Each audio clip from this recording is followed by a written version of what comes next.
I'm with you. Whenever you're ready.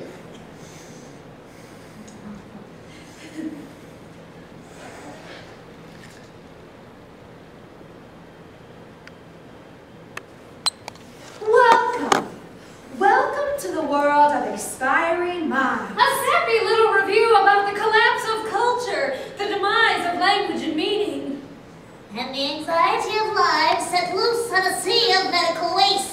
The world of brain death, drunken mortician, cremated, sleeping janitor by mistake.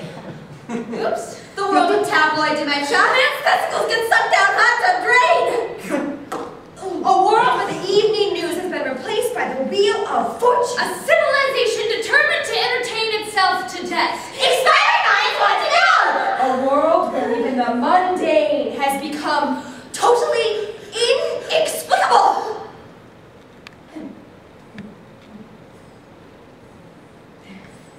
In his groundbreaking text, Amusing Ourselves to Death, Neil Postman argues that our need for knowledge has been replaced with a need for entertainment, in turn diluting public discourse and critical thought, leaving us as individuals caught in a web of intermingling threads of reality, fantasy, and manipulation, and leading to a frustration with an ultimate rejection of reality that clashes with our need for personal control and freedom.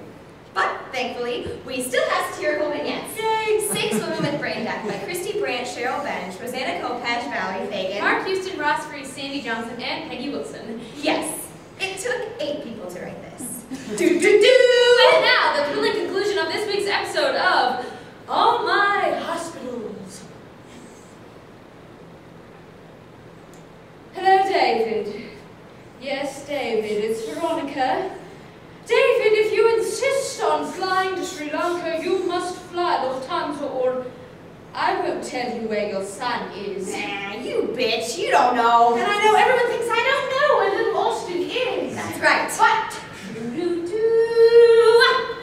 I do. Bullshit! She's lying, David. You see, ever since I had my accident and I lost my leg, and I found I couldn't skate anymore. You see, I simply couldn't talk to anyone. And that's when I sent for Topaz. So you sent for Topaz what? Go on. And you see, Topaz isn't really Topaz. What?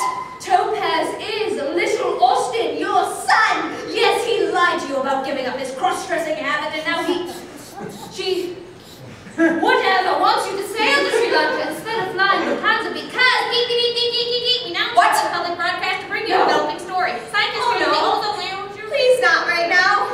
It's taken her months to get to this. And it's Friday. Hello?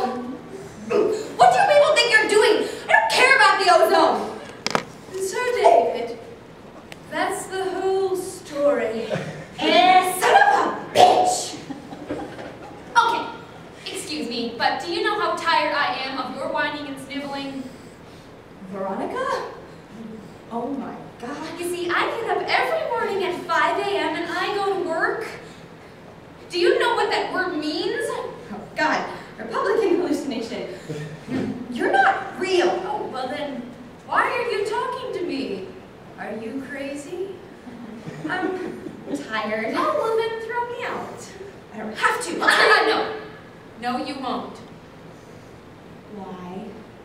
Because I know why David is going to Sri Lanka. Oh, tell me. Maybe one day. Does it ever cross your mind that there's something odd going on behind your back? You're paranoid, you're paranoid, you're paranoid, you're paranoid.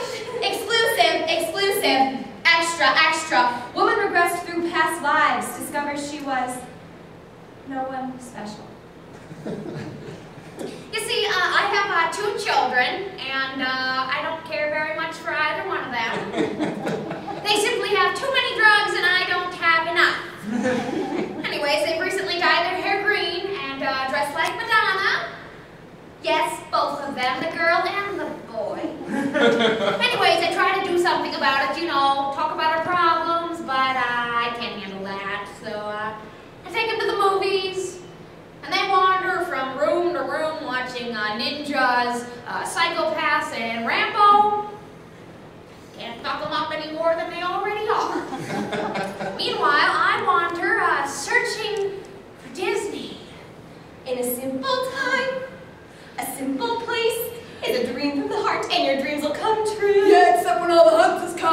fucking trees down. Mr. Badger, don't say that word. What word, flower? Fucking? No, hunter. You see, there are no hunters anymore, Thumper. They all perished in the fire when Grammy left. Shh, there. Now, wouldn't you be ashamed if Grammy came back right now and saw you like this? When's he coming back? Soon. He promised. And promises are for keeping. Yeah, except till death do us part, huh? Like Mrs. Badger, huh? Stupid bitch left my ass. Hey, I love the flower. Hey, go on. There. She'll be back. And so will he. All of you must keep the dream. Because if you give up the dream, your meat hit the dirt. Happy what? I said dirt, goddammit. You have got to remember that life is full of danger and you're crazy as shit to trust any stranger, cause life is a thicket of brambles and briar. Brer Rabbit went in there and died in the fire. No. It's a simple time. If you meet the hunters, you're shit out of luck, cause they don't give a damn about Smokey the Bear. And my kids are dyeing their hair green. Green like the trees in the forest, and they're calling to me. Grammy. Grammy. Flower. Things are never what they seem. Disney lied. My brain is fried. And I bought the whole dream. Everything's gotten so complicated. When I was younger, everything made sense. I knew what I could count on. Exactly. I believed in Barbie. Barbie was my world, my life. I'd get together with all my friends and we'd have Barbie parties. Okay, I hated Barbie. Well, mostly all we did was change her clothes a lot. But every time we changed her clothes, she was something different. You see, I've tried that, and, it doesn't work. Actually, it was great for my imagination. It got to the point where I could make up these stories, you know? Fantasies with plots that could go on for weeks on end. My doll's name was, Madame Alexander, and she was in this, long white wedding gown and this long auburn hair. Until I washed it. My mother called me irresponsible, but my God, she'd been 2 years without a shampoo. Of course, I eventually got Ken so that Barbie could get married, but I didn't like Ken. So I got Alan. And Barbie had affairs with him on the side. My boyfriend, Bud, decided he wanted to do it for his birthday. When my friends came to play, we'd have Barbie orgies. So he picked me up and we went straight to the parking road. It was 6:30 and by 7:15 he had me home. So I go into my parents' room to say goodnight, turn around, go back up to my room, completely unaware of the large red spot on the back of my blue culottes.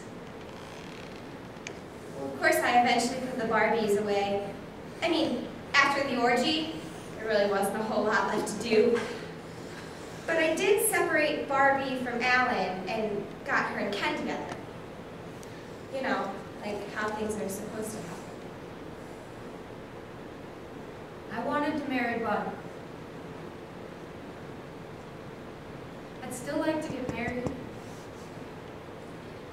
You know, when I had Barbie looking perfect in her wedding gown, I just put her in a box. Inspiring minds want to know!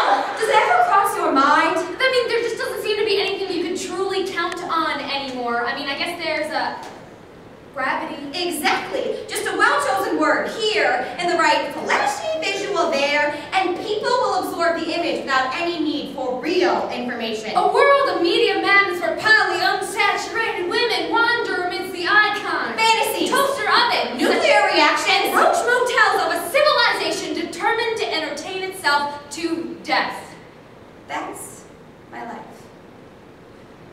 Trying to figure out who I am. What I would give if someone could just tell me who I am. I'm not sure what I believe in